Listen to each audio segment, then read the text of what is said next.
Voilà, t'es là le bourreau. Salut. Oui, merci beaucoup, c'était très instructif.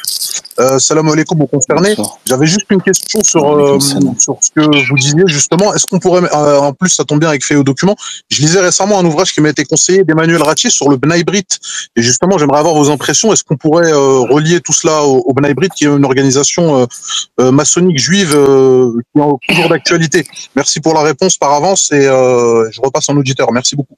Le Bnai Brit, c'est une loge, disons une loge confessionnelle, c'est-à-dire que c'est une loge maçonnique, une organisation maçonnique réservée exclusivement aux juifs. Si vous n'êtes pas juif, vous ne pouvez pas y adhérer.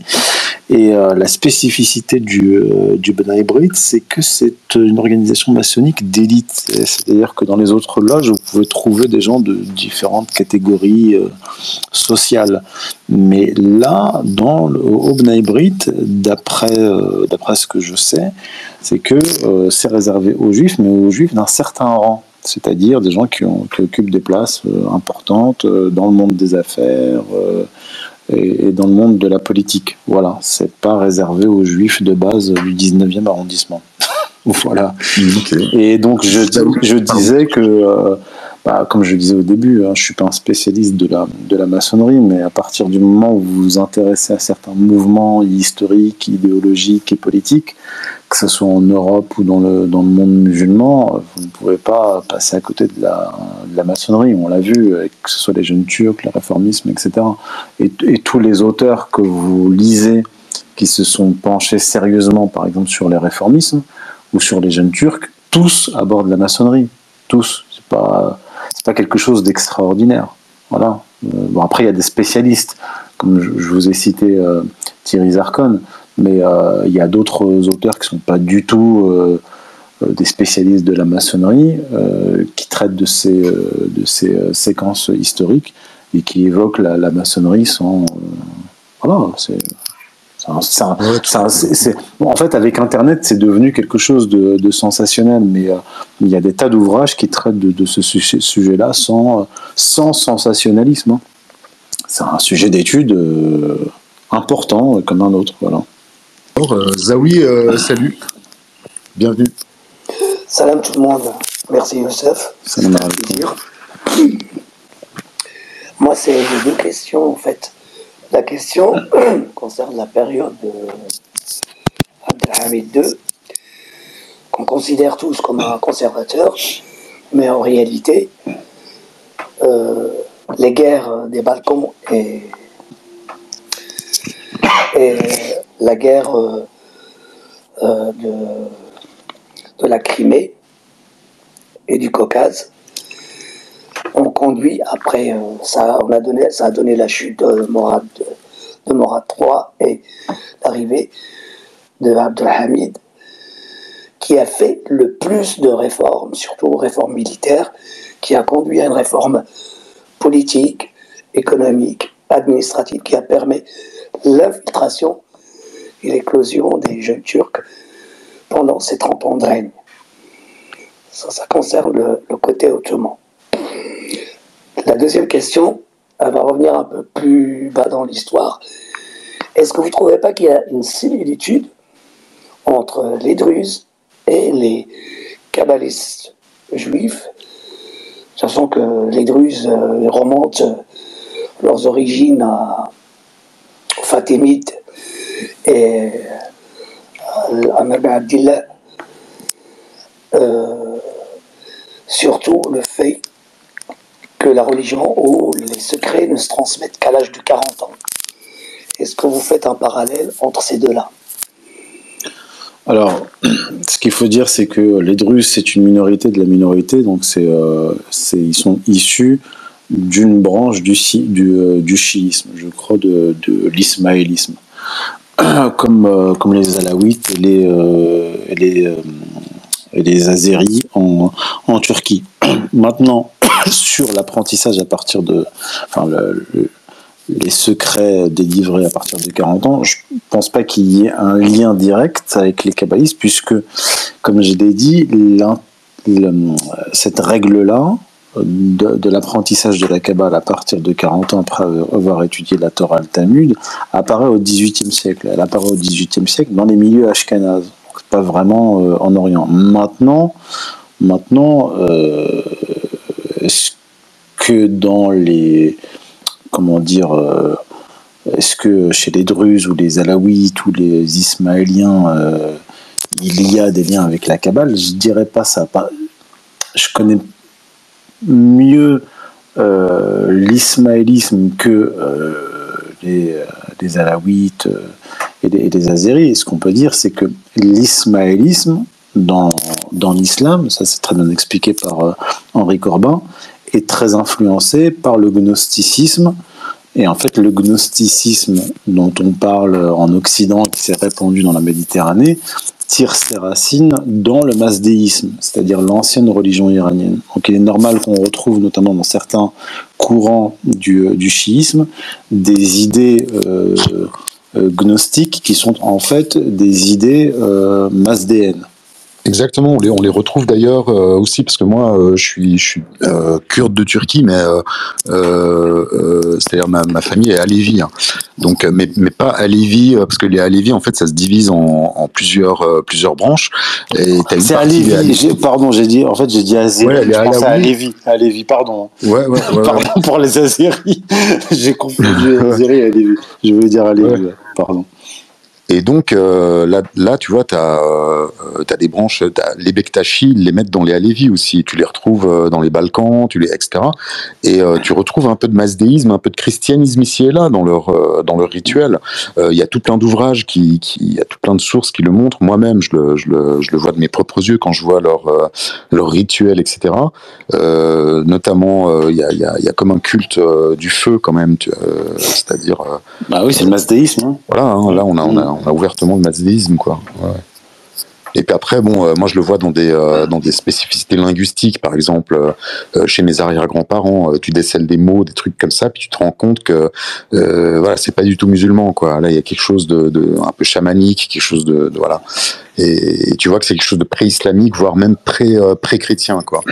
Oui, bien sûr. D'ailleurs, Ibn Sina à Vicenne, qui a été accusé d'hérétisme. Il avait une vision de l'islam qui était assez particulière, mais c'est parce que lui-même venait d'un milieu ismaélien. En fait, son frère et son père étaient ismaéliens. Donc, ça va se retrouver dans l'avicennisme. Voilà, ouais. Parenthèse fermée. Très bien. Je vais faire monter...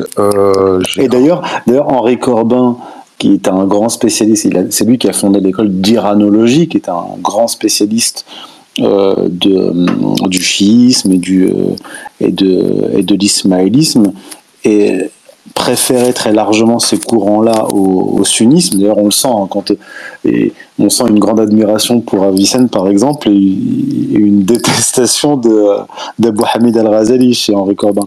Lui-même était franc-maçon, il était Rose-Croix. Donc on sentait que le gnosticisme qui est retrouvé dans un certain chiisme lui plaisait, voilà. Et l'orthodoxie sunnite lui plaisait beaucoup moins. Voilà. Donc tu pourrais dire que le chiisme en fait c'est une forme de réformisme dans l'islam. Est-ce que on pourrait le traduire comme ça, ou ça se dit dans les milieux Non, je dirais pas réformisme, parce qu'en fait le réformisme c'est quelque chose de récent. Quand je parle de réformisme, ça a vraiment à voir avec le modernisme et le progressisme, et ça apparaît au 19e siècle. D'ailleurs, je parlais de Malkoun Khan, qui était un Arménien converti au chiisme et qui voulait en fait réformer le chiisme. Lui, il était iranien, c'était un Arménien d'Iran converti au chiisme pour réformer le chiisme. Donc on peut pas dire que c'est anachronique en fait de dire que le chiisme serait un réformisme. Mais encore une fois, les réformistes progressistes modernes utilisent souvent le terme de islah. Et islah, c'est un terme qu'on trouve dans le Coran. Et c'est un terme qui est polysémique, parce que ça peut vouloir dire, en termes modernes, réformer. Mais quand on parle de réforme aujourd'hui, ça veut dire modifier, ça veut dire altérer. Ça se rapprocherait même du concept de bid'a, c'est-à-dire une innovation blâmable, alors que dans la tradition islamique, islah, ce serait plutôt restaurer. Ouais. Vous voyez, c'est plutôt restaurer, rétablir quelque chose, rétablir l'islam qui a été dénaturé. Et c'est le fameux hadith du prophète, quand il parle des gens qui, dans le futur, des musulmans, vont restaurer l'islam d'une certaine façon. Ils ont dit, mais qui sont ces gens-là? Et il répond Ladin Islam, Ladin, j'ai oublié le. Il utilise le terme de Islah pour parler d'eux. Et sinon,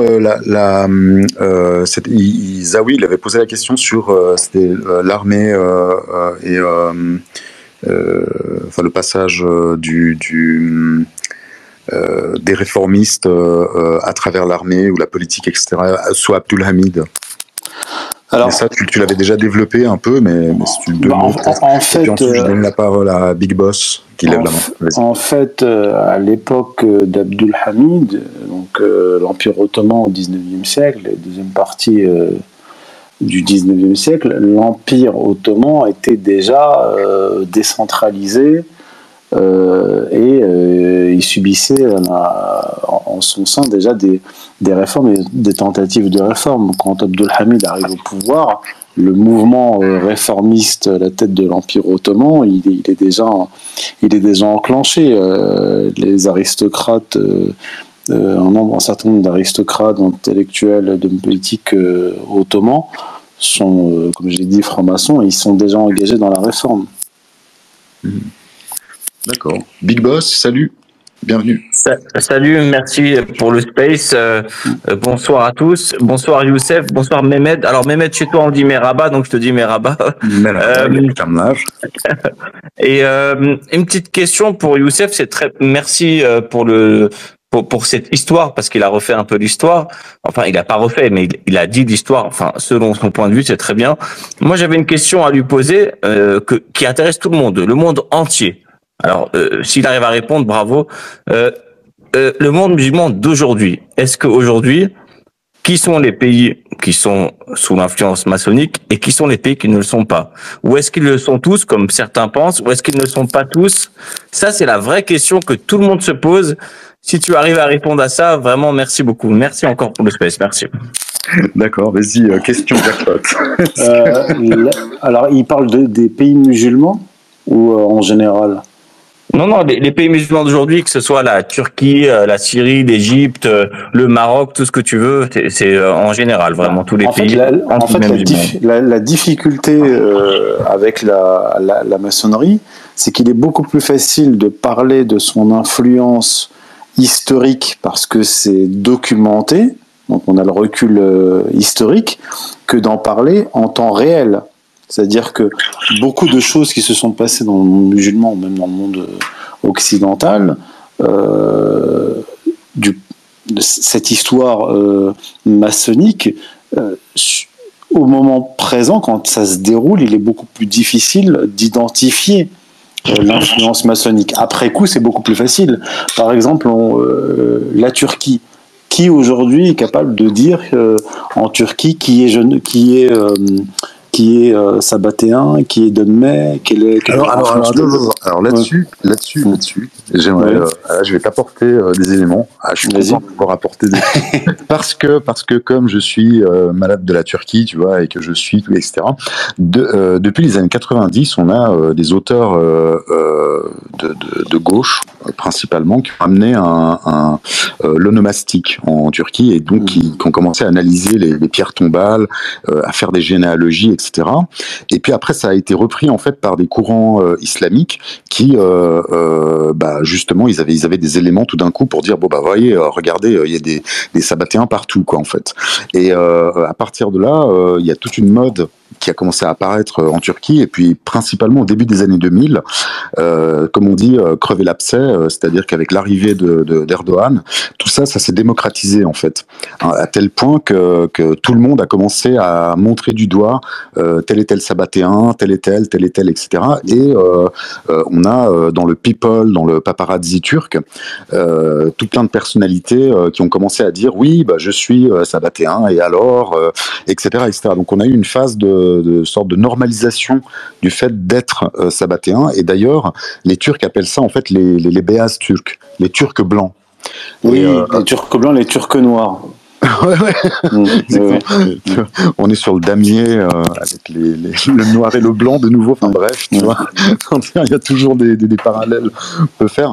Et donc dans les célébrités turques, t'en as tout plein qui répondent à des entretiens, des interviews et tout ça, où on leur pose la question, où le gars il te dit en fait j'étais même pas au courant que ma grand-mère était sabbatéenne, ou etc.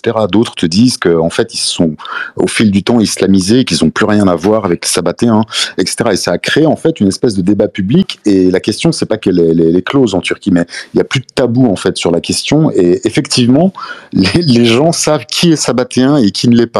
Tu vois, aujourd'hui en 2024, en tout cas, c'est voilà, c'est devenu très clair.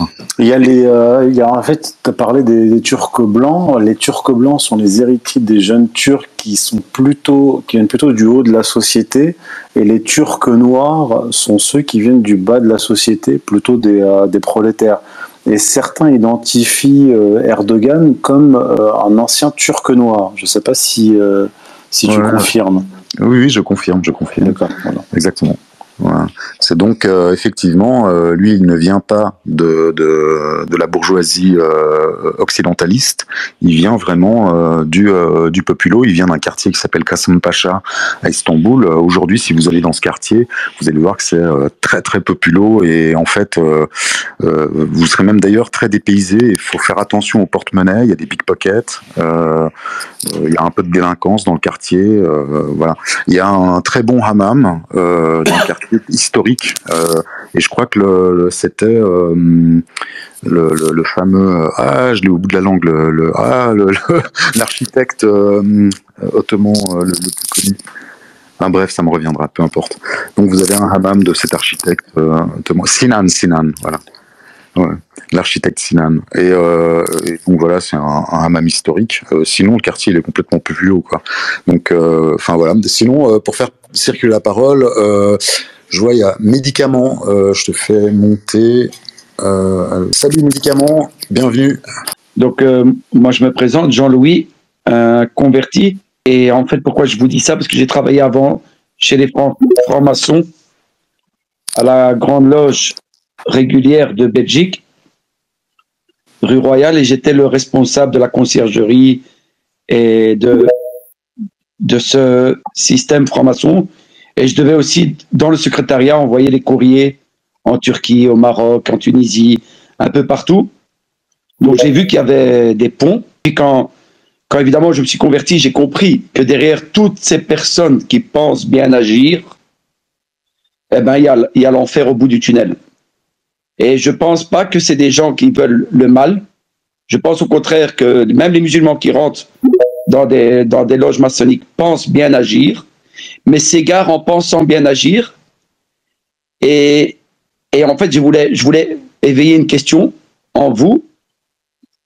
C'est est-ce que vous avez conscience qu'aujourd'hui, il n'y a pas que des gens qui passent par le bandeau et font les rituels, qui sont des francs-maçons dans l'âme, mais la petite femme avec le foulard qui dit « laïcité, on t'aime, tu dois nous protéger, nous sommes pour l'humanisme, pour la démocratie », ils sont endoctrinés, et ce sont déjà des gens qui font le rappel pour la da'wa, pour les francs-maçons, sans même se rendre compte qu'ils travaillent pour les francs-maçons.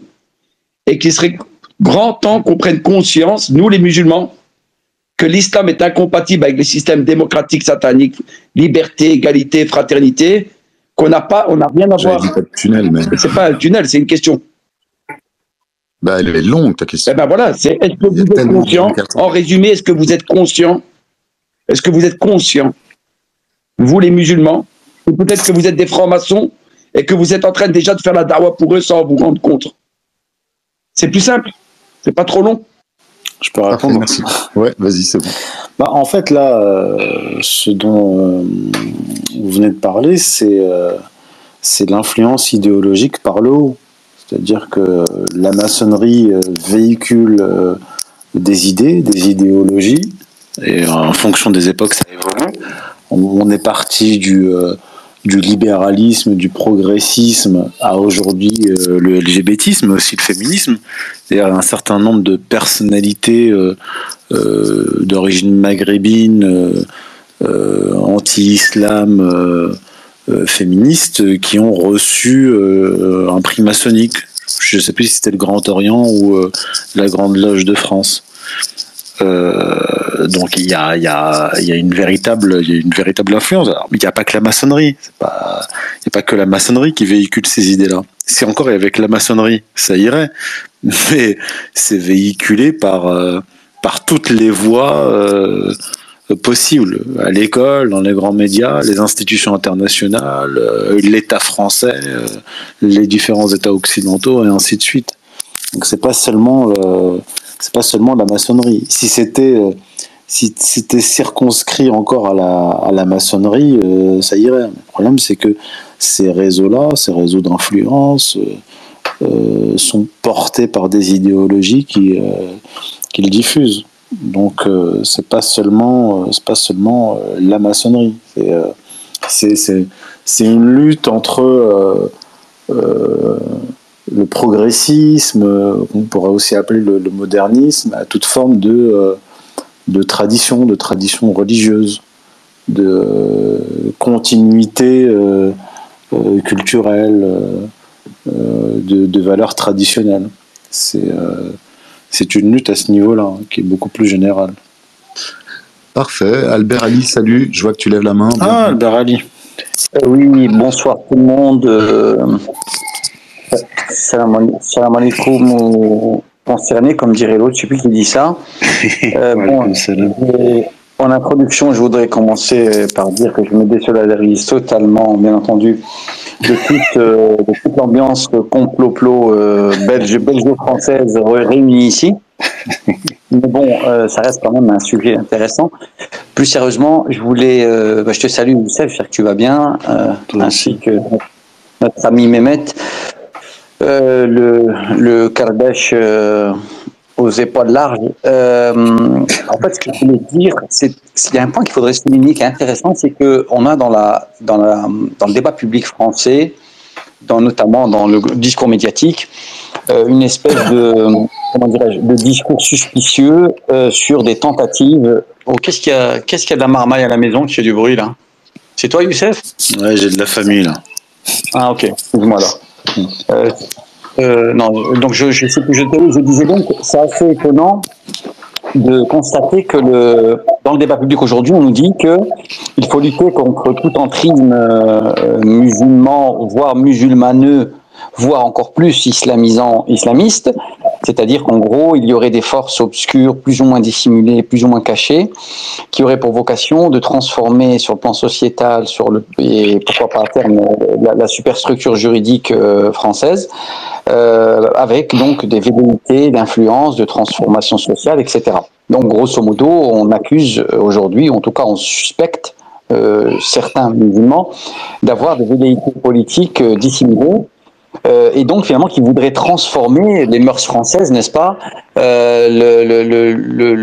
comment dirais-je, l'imaginaire français, la dimension sociétale, et d'une certaine manière, au lieu d'aller vers un progressisme, plutôt de nous ramener vers une époque médiévale révolue et une forme d'archaïsme, voire de sauvagerie.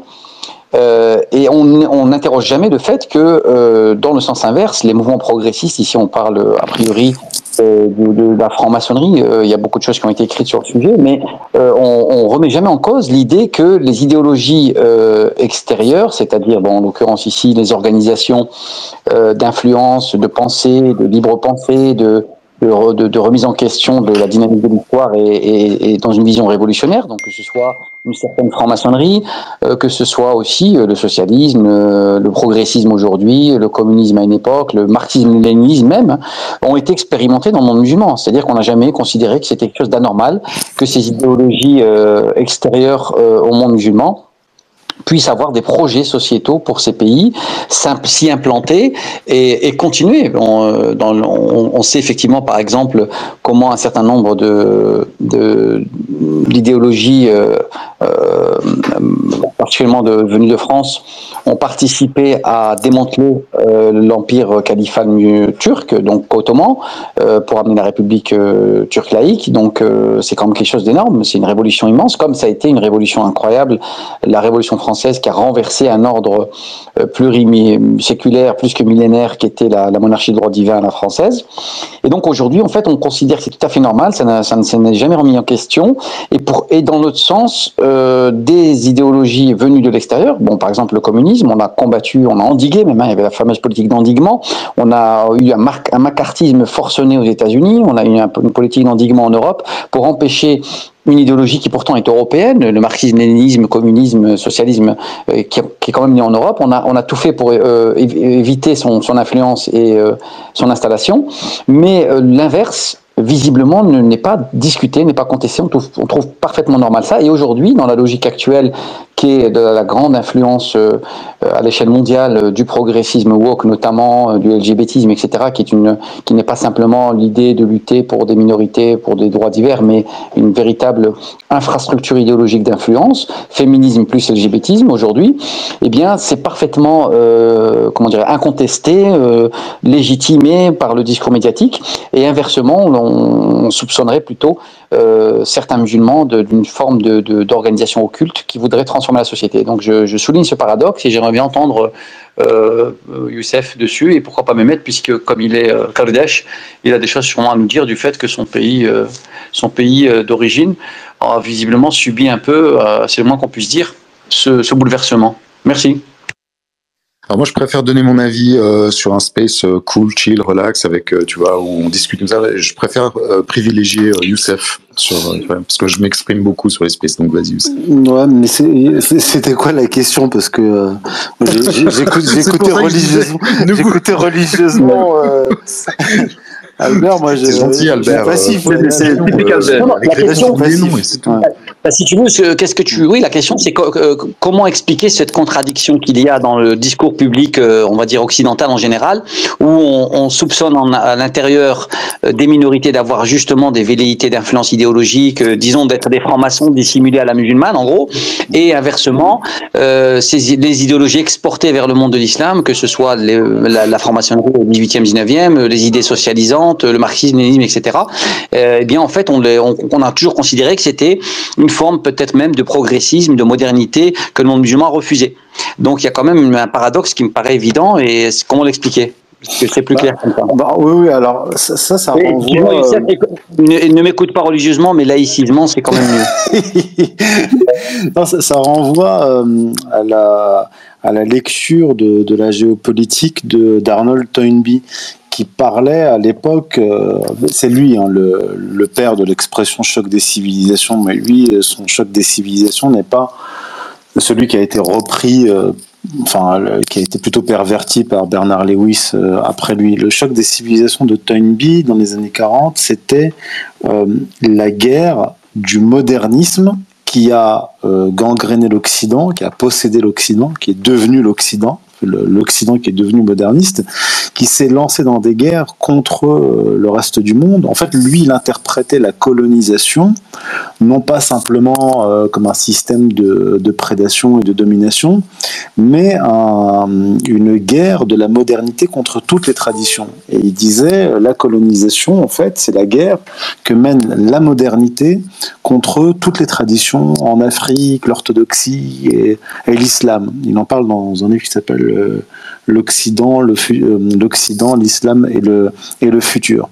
Donc, quand les laïcards, qui ont été d'ailleurs des grands colonialistes, parce que ceux qui aujourd'hui en France sont anti-catholiques et anti-musulmans contre toutes les traditions, sont les héritiers des Jules Ferry, des gens de la Troisième République, qui disaient qu'on va aller coloniser les sauvages pour leur apporter la civilisation.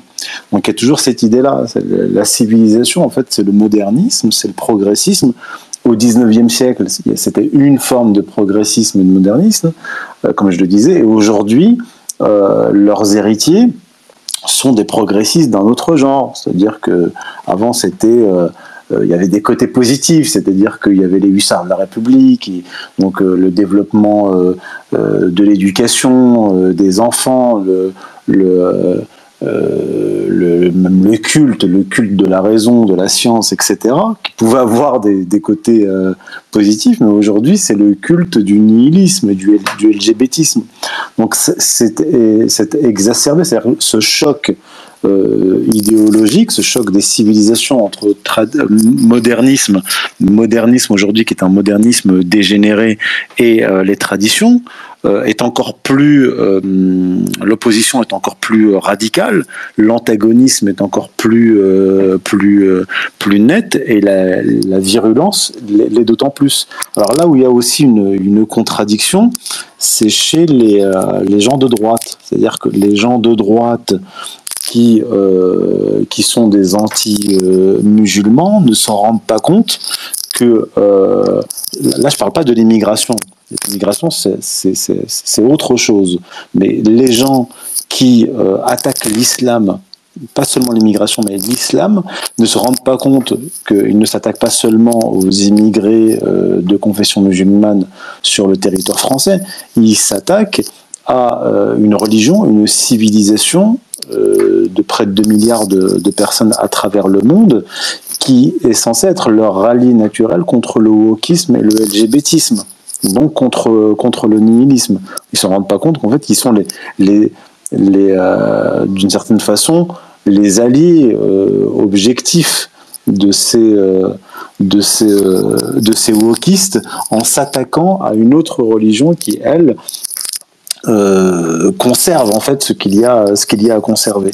Donc c'est une très bonne question, mais c'est une question qui est complexe parce que on est dans le règne de la confusion, et il serait bien de remettre de l'ordre dans tout cela, c'est-à-dire ne pas mélanger la question de l'immigration avec la question de la religion, et ne pas mélanger l'Occident avec le monde anglo-américain et l'Europe, ne pas mélanger l'Occident et le modernisme et le progressisme. Donc c'est une grande confusion. Donc pour résumer, l'ennemi de l'Occident, enfin en tout cas des Occidentaux qui sont encore un minimum conservateurs et qui ne veulent pas disparaître, n'est pas l'islam. Au contraire, l'islam est une religion, est une autre religion qui, elle, défend aussi la pérennité de l'humanité. Et c'est pas en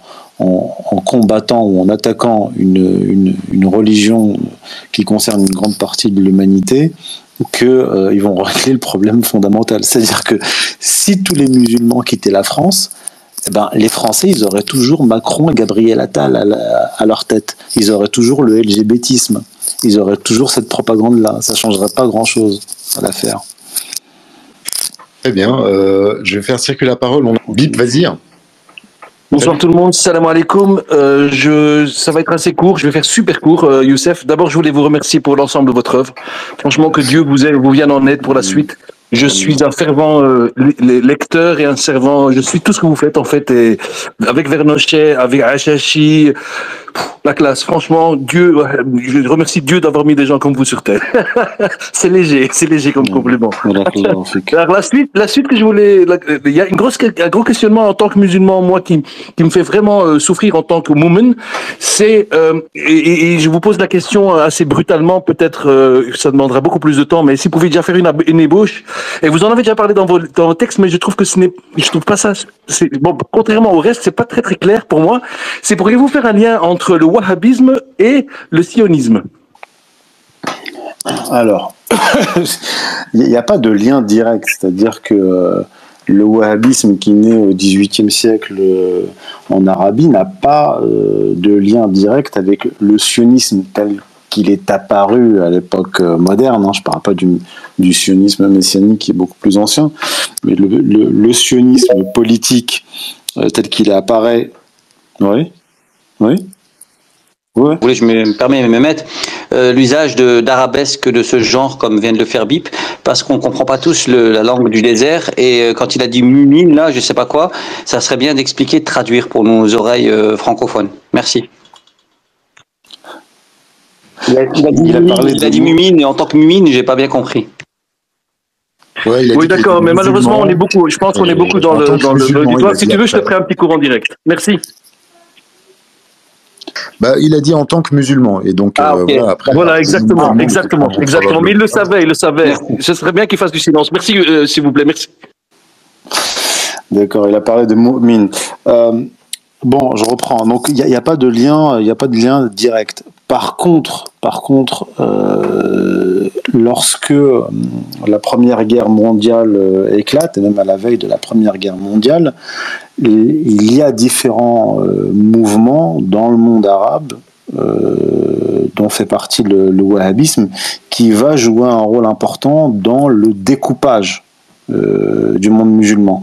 Et ce découpage du monde musulman, donc ce sont des accords secrets de Sykes-Picot, ce découpage va se faire sur la base notamment de l'autonomisme qui va devenir ensuite le nationalisme, les différents mouvements autonomistes arabes qui vont contribuer à faire éclater l'Empire ottoman et qui sont manipulés par les Britanniques, et les wahhabites, le wahhabisme, les saoudo-wahhabites font partie de ces éléments importants qui sont utilisés pour fractionner le monde musulman, puisque vous avez d'un côté Lawrence d'Arabie qui est un agent secret britannique qui lui va s'occuper des Hachémites et des troupes arabes hachémites du Hejaz, et donc qui va les remuer pour se soulever contre l'Empire ottoman. Et vous avez son collègue Philby, qui aussi est un agent secret britannique, qui chapeautait Abdelaziz ibn Saoud.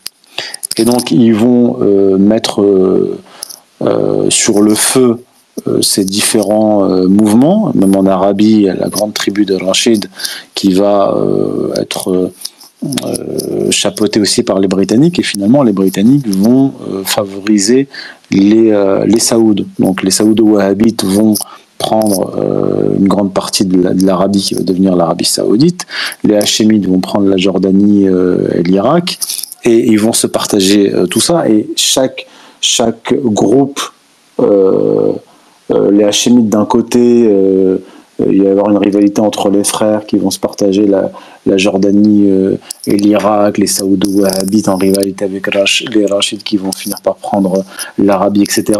Les puissances occidentales, les Britanniques au premier chef et les sionistes, vont s'appuyer sur cette grande division des autonomistes, des Hachémites et des Saoudo-Wahhabites pour faire avancer leur projet.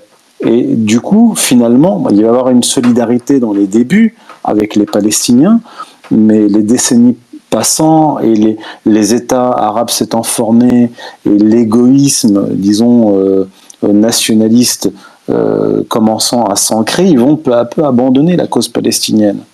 Et ils vont abandonner les Palestiniens face aux sionistes.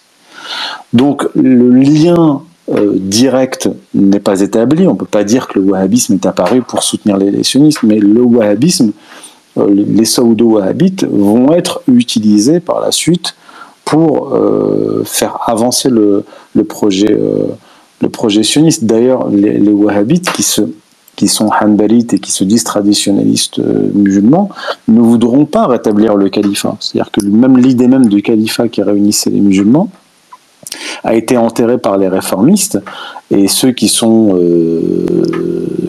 disons salafistes, qui se réclament des pieux prédécesseurs, ne vont pas travailler au rétablissement du califat, et ils ne vont pas travailler à la réunion des musulmans. Ils vont plutôt chacun de leur côté partir participer de cette division qui va favoriser le sionisme, en définitive. Désolé pour ce tunnel-là, c'est moi qui ai fait un tunnel. Non, excellent, c'est un tunnel intéressant. Merci encore pour la réponse. Merci. Et donc, PJ RCH, tu lèves la main depuis longtemps. Merci beaucoup. Salam alaikum wa rahmatullah. Premièrement, déjà, merci beaucoup à Youssef pour le travail. Qu'Allah vous préserve. Franchement, le tome 1 de Occident Islam, c'était facile à lire et vous avez très bien introduit le sujet et développé. Et justement, j'aurais une question de lecture qui porterait sur le chapitre Origine, rôle historique et eschatologique du wahhabisme et du réformisme islamique. Donc en fait, dans ce chapitre-là, pour les auditeurs qui n'auraient pas lu le livre, on parle, il y a une partie qui traite de Hassan al-Banna. Et justement, il y a un lien Youssef Indy développe les rapports qu'il existerait entre Hassan al-Banna et justement la famille Saoud. Et c'est justement sur une citation que j'ai une question, parce qu'il y a une petite ambiguïté à mon sens, et peut-être que vous pourriez me répondre. Non, d'accord. Donc en fait, c'est sur un échange qu'il y a eu entre Abdelaziz Saoud et Hassan al-Banna lui-même. Et je vais citer le passage, après je vais poser ma question. En 1936, alors qu'Al-Banna accomplit le pèlerinage à la Mecque pour la première fois, il demande à Abdelaziz ibn Saoud, roi d'Arabie Saoudite, de fonder une branche des frères, mais Abdelaziz lui répond, je cite, « Tout le royaume est une branche des frères et tous les Saoudiens sont des frères musulmans. » Et Youssef Indy écrit, « On ne peut pas être plus clair. » Justement, mis à part cette citation-là, le fait que les frères musulmans ont été financés par la famille Saoud, c'est à mon sens un argument de poids. Mais sur cette citation-là, je trouve qu'il y a une ambiguïté. Pourquoi ? Parce que déjà, le simple nom des frères musulmans est un pléonasme. Et est-ce que, selon vous, Youssef Indy, quand Abdelaziz lui répond cette phrase-là, ne joue pas justement sur cette ambiguïté qu'il existe entre ce prétendre frère et ce prétendre frère musulman ? Ouais, alors, voilà. Premier élément. Là, on est en 1936.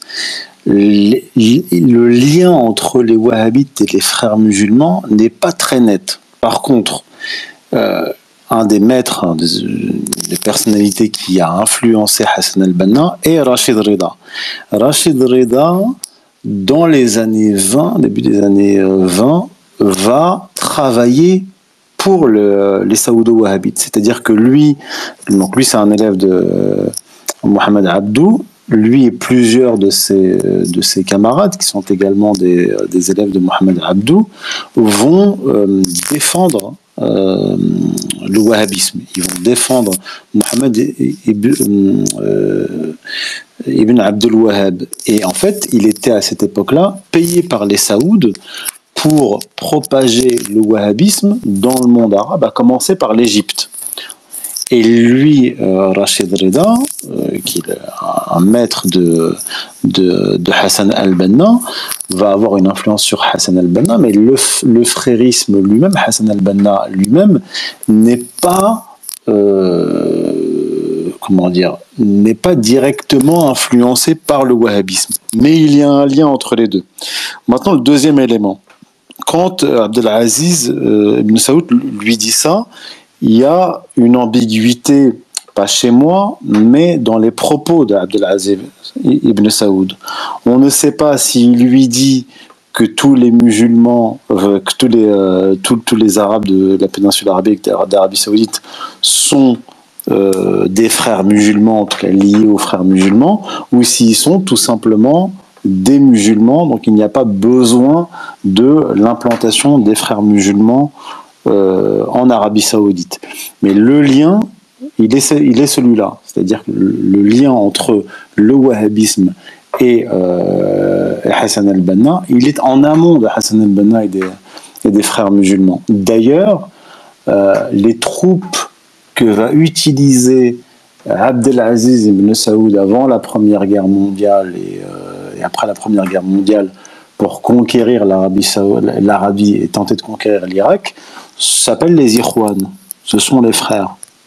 Ce sont des troupes qu'il utilise. Donc, et que ça, c'était avant 1928, avant la fondation des frères musulmans.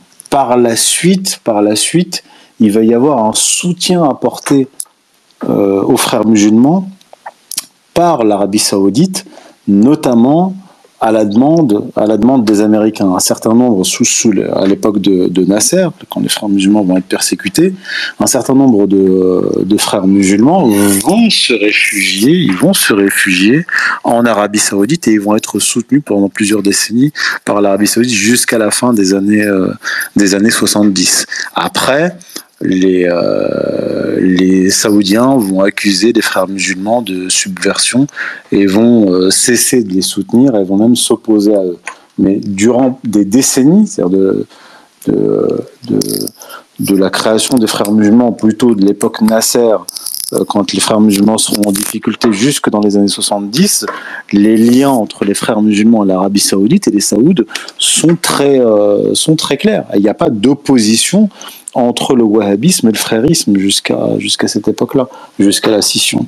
Et d'ailleurs, le Qatar va prendre le relais de l'Arabie saoudite, sachant que le Qatar, la religion officielle, la doctrine officielle du Qatar est le wahhabisme. Donc il y a une opposition politique, mais il n'y a pas une opposition fondamentale doctrinale, même si c'est vraiment deux choses différentes. PJ, si tu as ajouté quelque chose, je veux que tu as la main. Oui, merci beaucoup. Ok, merci beaucoup Youssef pour la réponse. Ça levait l'ambiguïté. Et ma dernière question, qui est un peu plus. Ouais, après, on est déjà terminé. Toujours pas de procès.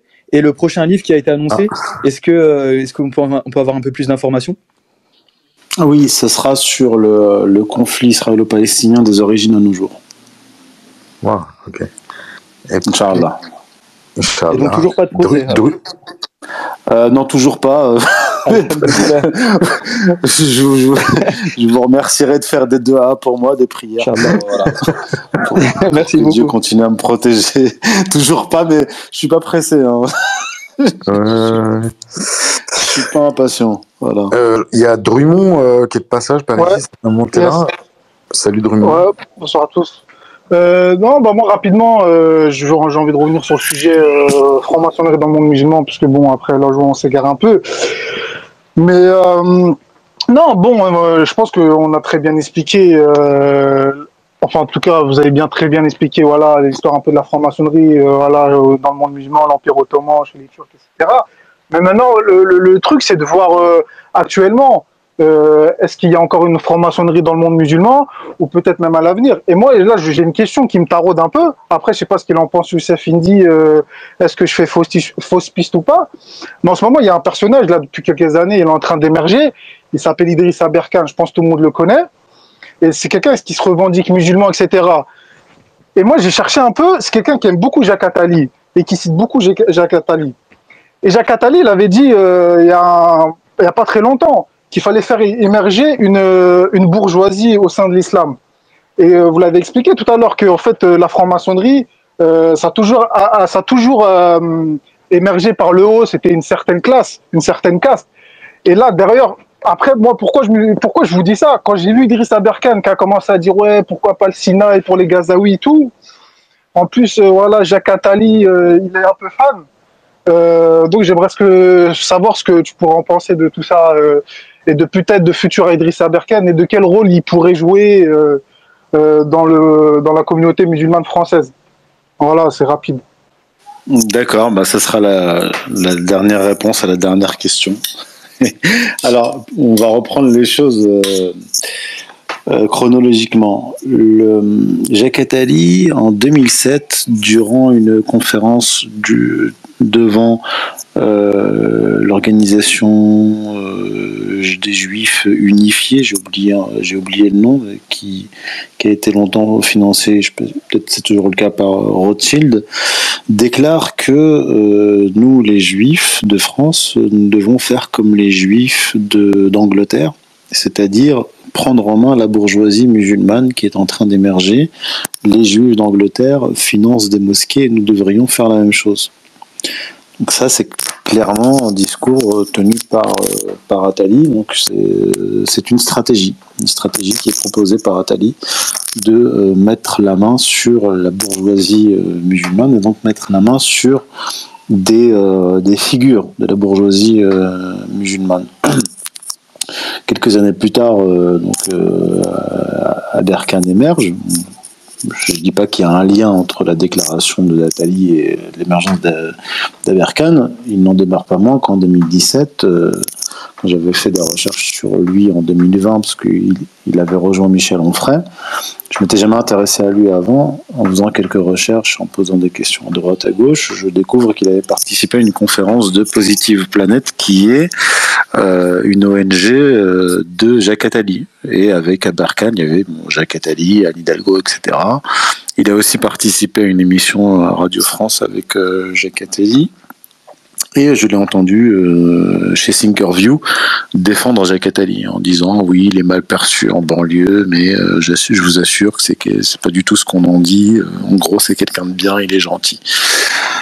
Ensuite, il y a eu ces prises de position. Il a rejoint Michel Onfray. On connaît les positions de Michel Onfray sur l'islam et sur Israël. Et puis ses positions même par rapport à Zemmour. Je l'ai vu chez Livre Noir, le média zemmourien, où il défendait Zemmour. Aucune critique sur Éric Zemmour. Bon, je vais pas refaire tout le film, mais là récemment, effectivement, Idriss Aberkan s'est fait le porte-parole de l'État d'Israël, puisque les Israéliens ont pour projet depuis des années de déporter la population de Gaza dans le Sinaï. Bien, lui arrive comme une fleur pendant le massacre et dit tranquillement aux gens qui le suivent: ah, ça serait pas mal de mettre la meilleure solution, ce serait de mettre les Gazaouis dans le Sinaï et de faire se cotiser les États musulmans pour en faire un nouveau Dubaï. Comme si c'était sorti de son esprit fertile, alors qu'en réalité, ça fait des années que les Israéliens proposent ce projet-là. Je pense d'ailleurs au plan de Moshe Feiglin, vice-président de la Knesset, publié en juillet 2014 pendant le bombardement de Gaza. Donc le rôle de gens comme Idriss Aberkan, c'est d'occuper le terrain de l'opposition au système, tout en travaillant pour le système. J'appelle ça une opposition contrôlée, une opposition autorisée, qui est là pour obstruer le passage à l'opposition radicale. Je pense qu'il s'agit de cela. Quand je critiquais Éric Zemmour, c'était à peu près l'analyse que je faisais de Zemmour depuis 2016. J'ai été beaucoup attaqué, notamment par les Zemmouriens. Finalement, 7 ans plus tard, Zemmour apparaît tel qu'il est. Voilà.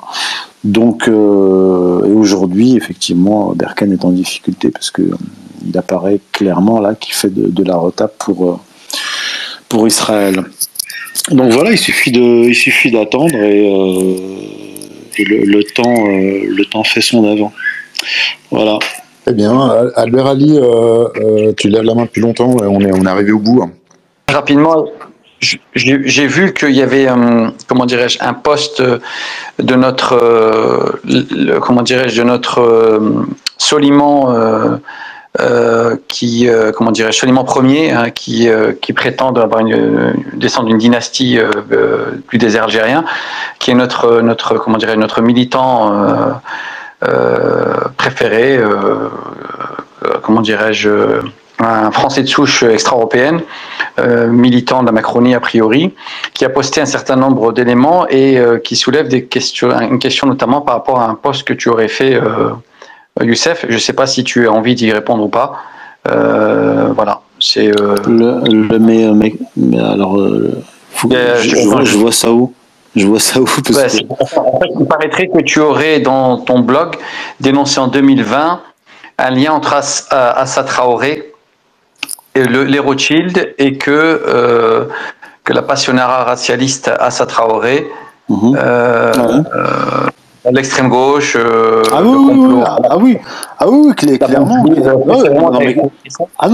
clairement, Assa Traoré a été salarié de la fondation Rothschild. Et d'ailleurs, quand elle a fait ses manifestations financées par on ne sait qui.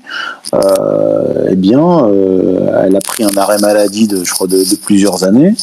Et quand des journalistes ont contacté la Fondation Rothschild pour lui demander pourquoi cette sollicitude vis-à-vis d'Assa Traoré, pourquoi cette tolérance, ils n'ont pas répondu. Et puis Assa Traoré a fait la une du Time Magazine, à peu près dans la même période où Éric Zemmour faisait la une pas la une, mais bon, avait une double page, voire plus, dans le New York Times, et puis elle est devenue l'égérie de Louboutin. Donc évidemment qu'Assa Traoré, qui passe par la fondation Rothschild, qui est promue par les grands médias et qui devient l'égérie de Louboutin ou de je ne sais quelle grande marque, n'est pas portée par le peuple, elle est portée par l'oligarchie, ça c'est clair. Moi, je veux dire, si on découvrait sur moi que j'étais financé par la fondation Rothschild et que je devenais, je sais pas quoi, l'égérie de Calvin Klein, on se poserait des questions. Bah voilà. Moi, je me pose la question. Voilà. On a bouclé, je crois que. Non, le space c'était vraiment excellent et c'était super. Ok, merci pour cette précision. Et je t'en prie. En tout cas, très bonne nouvelle. Il y aura une deuxième pour seulement des questions-réponses. Excellent. Merci beaucoup à toi, Youssef. C'était un très bon moment. J'ai eu des super retours pendant tout le space. Et merci à vous tous de nous avoir suivis, de nous avoir écoutés. Et c'est enregistré. Vous pourrez le réécouter. Je le rediffuserai sur YouTube ailleurs. Merci et désolé pour la fatigue. Là, en ce moment, voilà. Je suis pas ultra performant en fin de journée. On va remercier aussi les habitués, Mehmet. On va remercier tous les habitués qui sont là, Lilou, Mila, Sissi, tous ces amis. Ouais. Merci d'être passés. Ça m'a fait plaisir. Vous avez reçu les messages, Mila, et j'en vois d'autres. Merci Youssef pour tout ce que tu fais aussi. Saha, Raha, comme on dit. Et travail. Comme on dit. Allah yabarak fik. Allez, à très vite. Et ciao, à bientôt. Portez-vous bien.